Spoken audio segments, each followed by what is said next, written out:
I'd never fired a gun outside a shooting range, and now I just killed someone. Or something. There were no bodies. They just disappeared. If I was dreaming, it felt real enough to make me sick.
The dark forest was the last place I wanted to go, but I had no choice. I had to get to the gas station.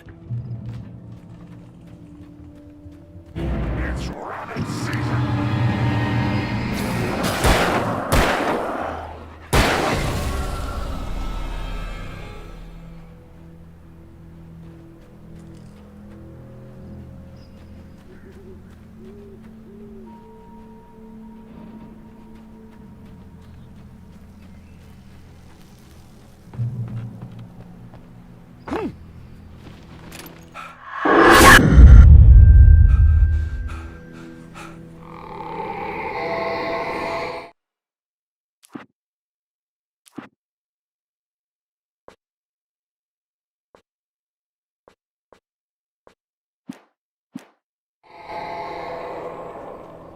What the hell was that?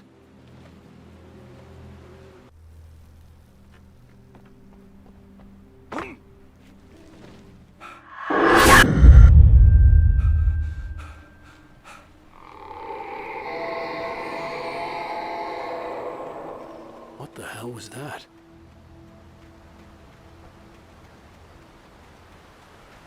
When I saw the river below, something uncoiled itself inside my head. I realized that I'd have to find a way across. I didn't even want to look at the water.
Stucky was still out there, in the dark, stalking me.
taken.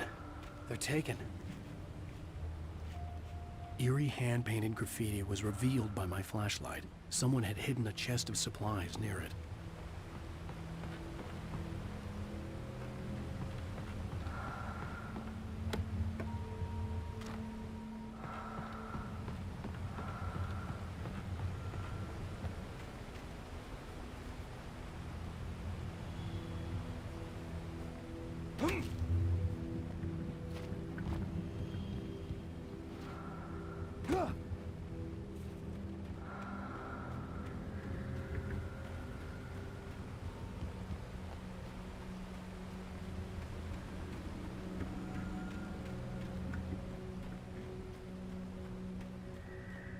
The staircase was broken.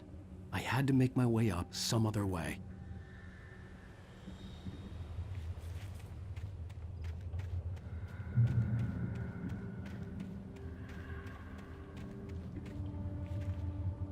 There was no power. There was bound to be a generator somewhere at the logging site.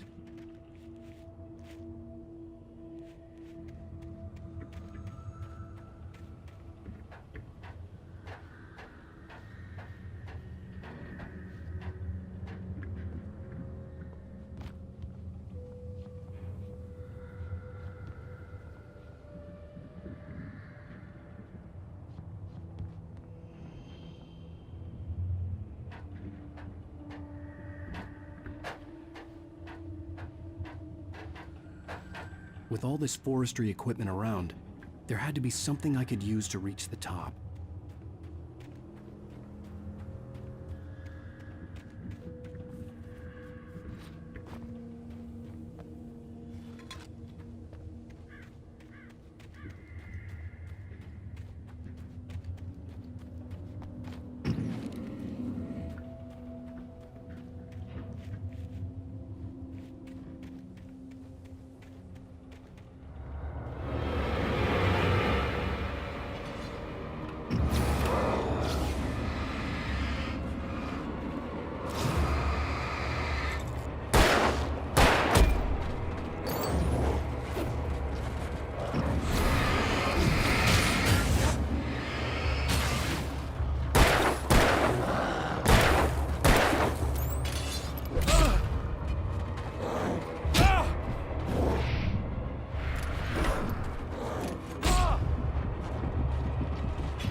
I heard them before I saw them, swooping down from the sky and screeching as they came.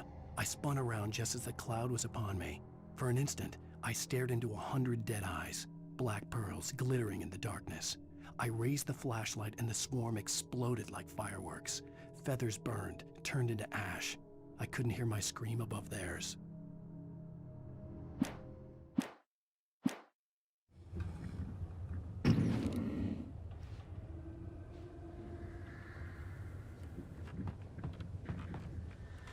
With all this forestry equipment around, there had to be something I could use to reach the top.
Well, I was just outside for a breath of fresh air, and what a night.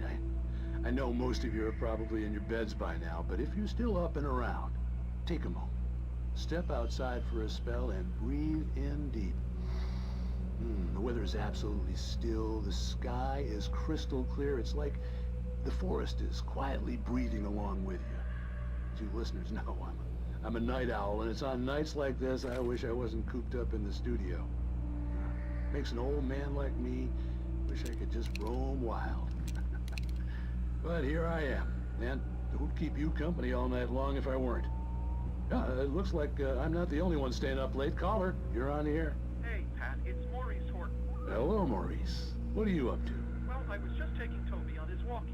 Oh, isn't it beautiful out there? Sure, but Pat, the reason I called is that Toby heard something rustling in the undergrowth and took off after it, and I couldn't find it. Probably a rabbit. Sure. Toby loves rabbits. Well, sure. Anyway, I figured that, if anyone runs into Toby, they could grab him. My number's on his collar. And Toby's a friendly dog? Oh, Toby loves people. Usually he comes back, but we were pretty far from home, and it sounds like he went pretty wild there. Great dog, but he's just too dumb for his own good. Well, Maurice, it's out there now. Hope Toby comes home soon. Yeah, thanks, Pat. You have a good night now.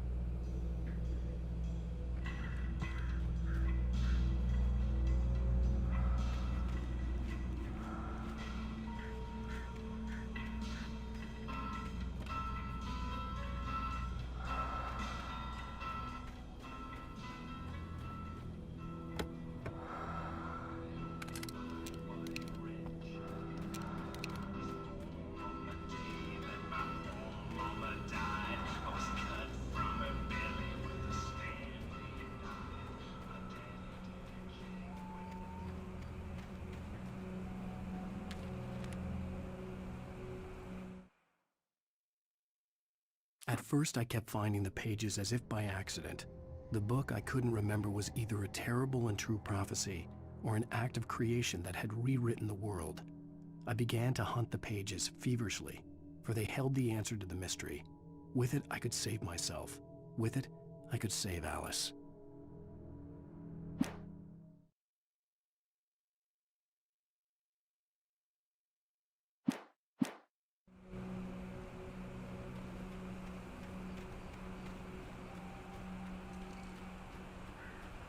The gas station was closer now, its light welcoming in the darkness. Paul makes the best dogs in the state. Belly Burster is the best with no contest. Monster Dog is second best. The famous dog is...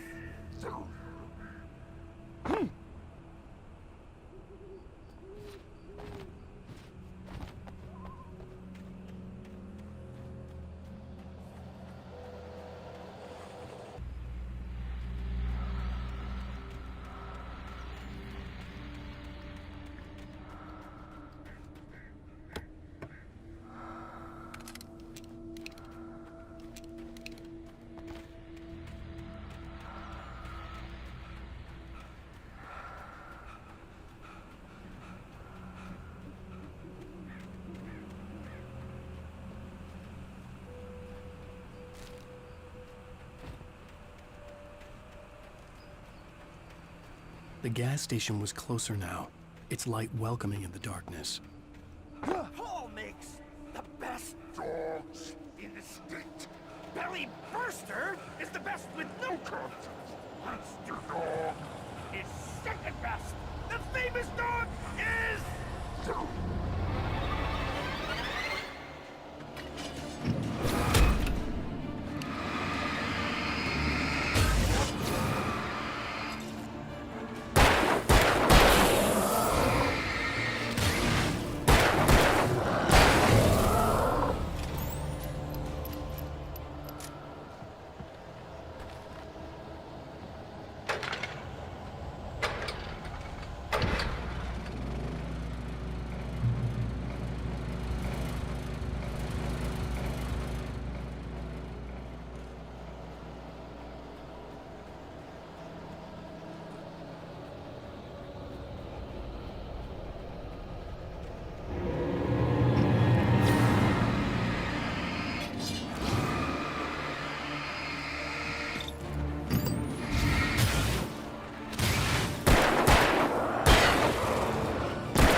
I stepped into the gas station's garage. It was dark and quiet.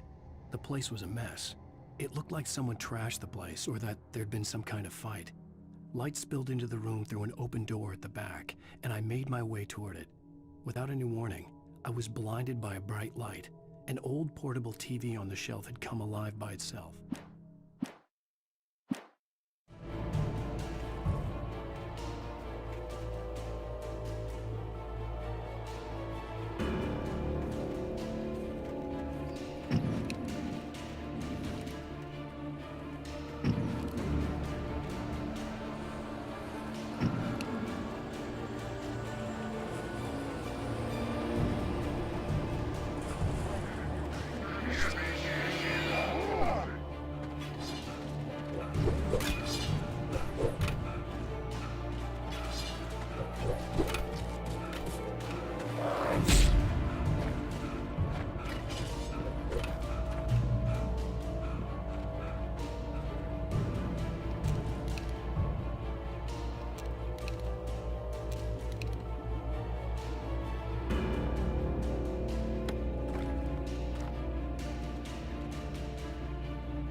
bestows immortality on those who advance it to elevate all of mankind. Newton, Einstein, Sagan, princes among men. But the price for such a legacy is steep indeed. In Night Springs. Tonight's episode, a quantum suicide. If our lives are already written, it would take a courageous man to change the script. Having called a press conference, Dr. Barclay Colvin is about to demonstrate that very courage. Ladies and gentlemen of the press, I am Dr. Barclay Colvin, and I'm glad so many of you could join me here at the Moorcock Institute. Tonight, I'm going to give a practical demonstration of the many worlds interpretation. As you can see, this is a loaded 9mm pistol. It shall be part of a thought experiment. And now, a real experiment, known as a quantum suicide. Did he say suicide? Is that a real gun? He's kidding, right? Please, stay calm. There is no risk. Observe what occurs when I place the weapon against my own forehead. Now, you might think this round is merely a dud. Not so. Observe the flower pot. And yet, I myself cannot be harmed with this gun. With each pull of the trigger, two new realities branch off. One in which the weapon didn't fire, and one where it did. With my machine here, I have ensured that this reality is always the former. I have bestowed upon myself quantum immortality. Under no circumstances can this gun kill me. So wait. What you're saying is that every time you pull the trigger, in another reality, you die? Yes, of course, but that's completely trivial. There's an infinite number of things that could happen at any moment, and they always do happen somewhere. The point is, this one thing did not happen here. You're insane, Colvin. Insane? Insane? Hey, was this thing supposed to be plugged in? I stumbled on it. You fools! Gaze upon quantum immortality.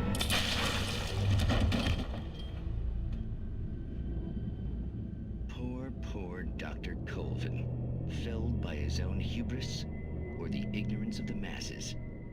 Perhaps he should have left the crate unopened, the decaying atom unobserved. Curiosity often kills the cat. In Night Springs.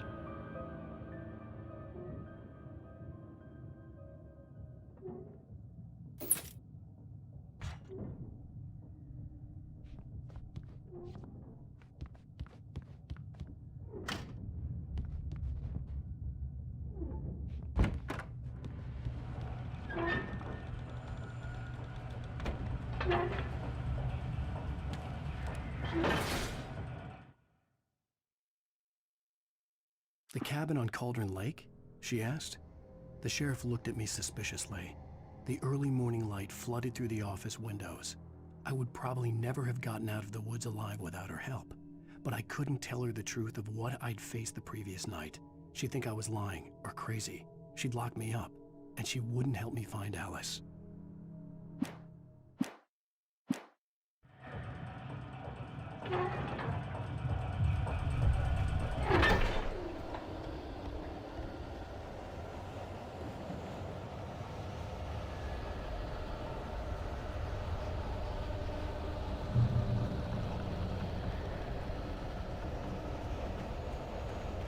Changing a scorpion worthy is not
Stucky's body vanished, leaving behind only a lifetime of nightmares to come, assuming I'd reach the lights of the gas station alive.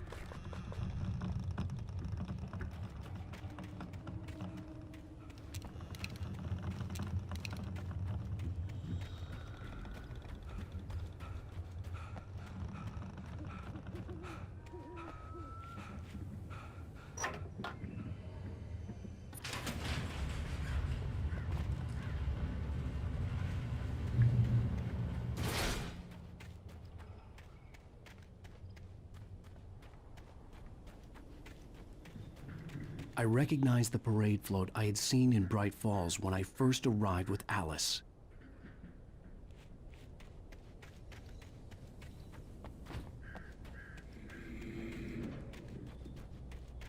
After the insanity I had just experienced in the darkness, the lights of the gas station felt comforting. At least for a moment, the sane world reasserted itself.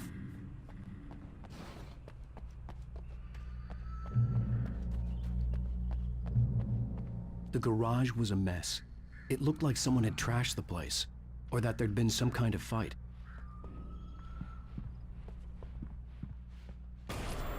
I'll write. I'll keep writing. Outside there's only darkness. Outside the cabin, outside the story, there's only darkness. I can feel her presence in the dark. Just now, I could smell her perfume in the room. I'll reach her, I'll fix it up. I'll bring her back. The story will come true. If I stop, she's lost. I don't believe this. It'd been me on the TV, talking crazy. Was I losing my mind?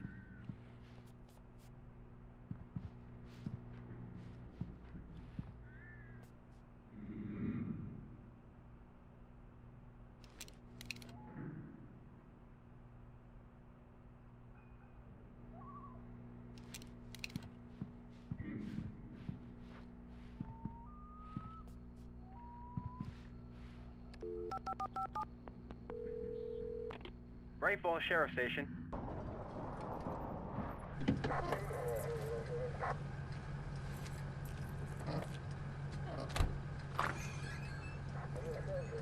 Oh, thank God, Sheriff. Sheriff Sarah Breaker. You are... I'm Alan Wake, but listen, I was in a car crash. My wife, Alice, she's missing. Calm down, Mr. Wake. We were staying in a cabin on the island, on Cauldron Lake. There's no island on Cauldron Lake, not since the big eruption in the 70s. Please, I can take you there, okay? You look like you've taken a pretty bad knock to the head. Are you okay? Listen. We'll figure this out. Please get in the car. We'll swing by the lake and then we'll go to the station, okay? Mr. Wake, have you seen Stucky, the guy who owns this place? I realized I couldn't tell her what had happened in the forest. She wouldn't have believed me. And then she wouldn't have helped me with Alice.